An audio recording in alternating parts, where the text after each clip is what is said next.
The first reading tonight from the Song of Songs is a love song. It talks about young love.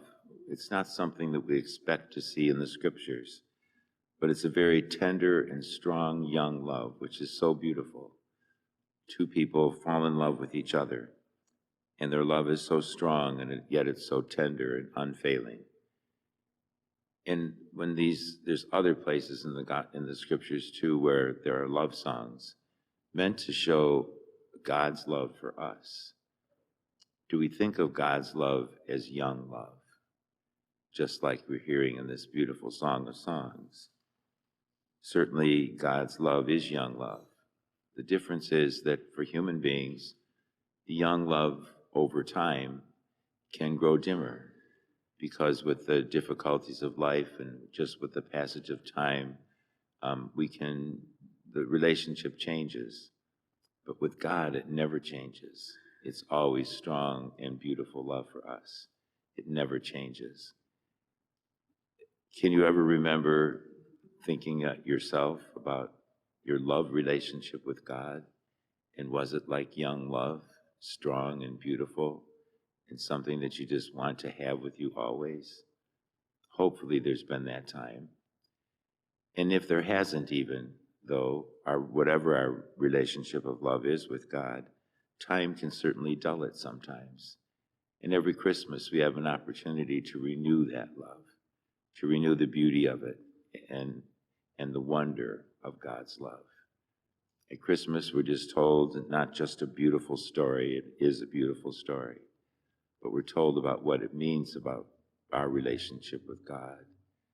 So much did he love us that God would set aside his own divine position, as it were, and take on human flesh. Would we be able to set aside our humanness and take on an animal's flesh for the sake of an animal? I don't think so. But God, when you look at what he did, coming down to earth, and he plunged into our reality and its poverty, in a stable with animals. It certainly wasn't a glorious birth in a magnificent hospital with the best of doctors all around. It was just Joseph and Mary and the angels singing their praise. And we see the wonder of it all, that God's plan was so beautiful. But we need to meditate upon the Christmas event and just see it as a sign of God's love for us. How much did he love us, and does he love us? Like human young love, it never fails with God. It never changes. His God is always strong. His love is always tender for us. His love is always willing to do anything that we need. And so that's the love of God for us. And we should ponder on that in this Christmas season, and hopefully it will deepen our love for God. God gives us every day of our life leading up to our entrance into the kingdom of heaven to deepen our love relationship with him.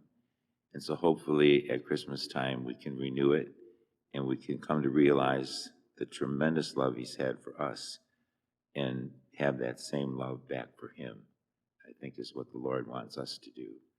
You and I'm sure, would do anything that God personally asked us to do. We would want to from the bottom of our heart, no matter what it was. What he does ask of us at Christmas time is to let himself be born in us, not in the same way as the Blessed Mother, but in a real way.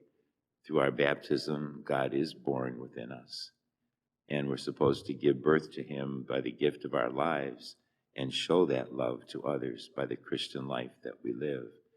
Our Blessed Mother and Saint Joseph were perfect examples in their everyday life, very ordinary everyday life for 30 years. They just did what normal people do in a family life. And it's because that's the way God wanted it. And that's where God wants us, right where we are right now, fulfilling his plan for our lives. So tonight, as we're here in this Holy Eucharist and we receive his body and blood, again, the wonderful gift the Eucharist is, it puts us in touch with Jesus Christ, the Son of God. Let us stand and offer our prayers and petitions.